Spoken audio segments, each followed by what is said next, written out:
Okay, what is up, everybody? If this is the first time you're seeing one of my videos, welcome. If this is not and you've seen them before, then welcome back.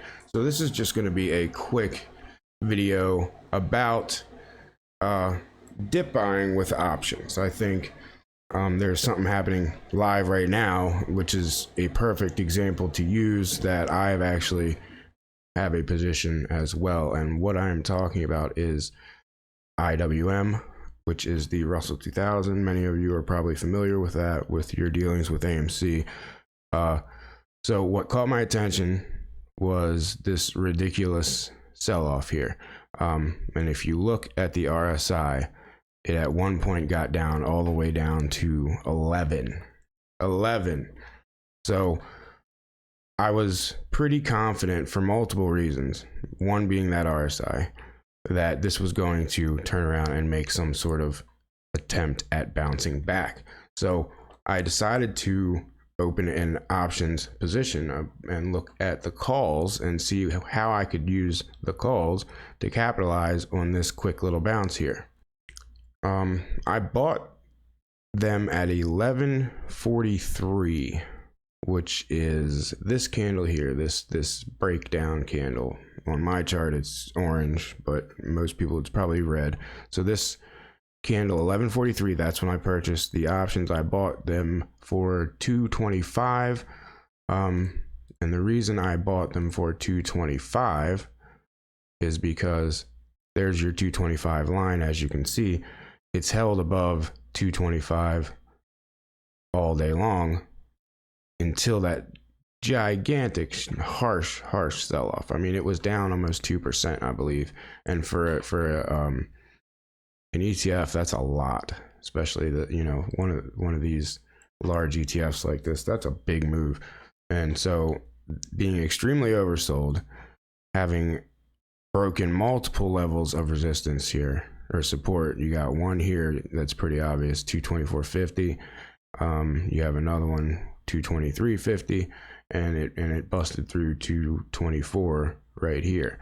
So why did I pick the 225s? Well, because I figured there is the potential of it returning to 225, maybe even today. Now, these dip buys, that doesn't always mean that the stock is going to turn around and turn green. You know what I mean? Like, this was down 2%. I don't expect that I mean, it could, but I don't expect it to go green by the end of the day. It doesn't need to. I'm just playing this bounce, you know, this recovery, and I'm currently still holding them. I'm letting them ride. I wanted to see how you got to look out at the levels. You got to watch out for on the way back up.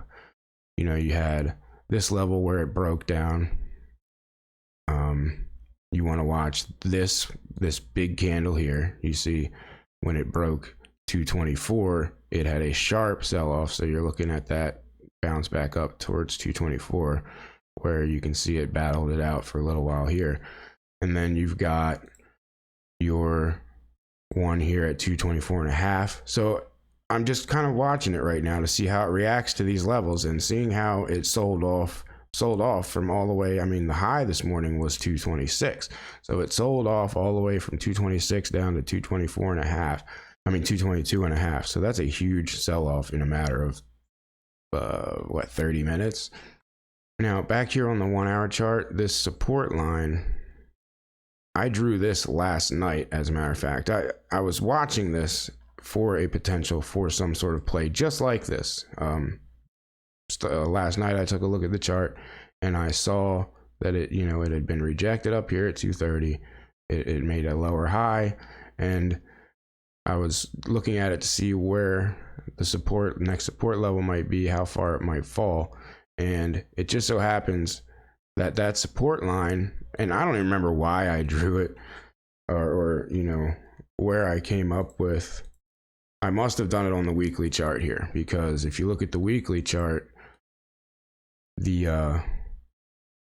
I connected these two wicks, this wick and this wick, and I just extended it as a potential level of support, and it bounced exactly off that line, almost precisely.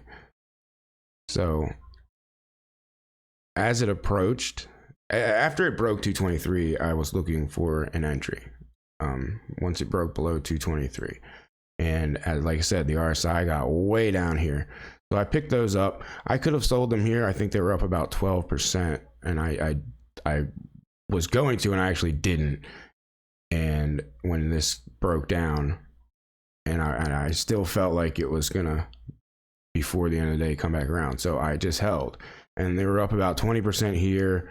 They were up about 20% here, and right now, as we're sitting, right now they are only up about 6%. But like I said, I'm still anticipating a move further. You know, they're for this Friday, so I still have the rest of the plan was to kind of get in, get out, but I'm just letting them ride and see how they go. But that's how a perfect example of how to trade options on a dip that can return solid gains fairly quickly.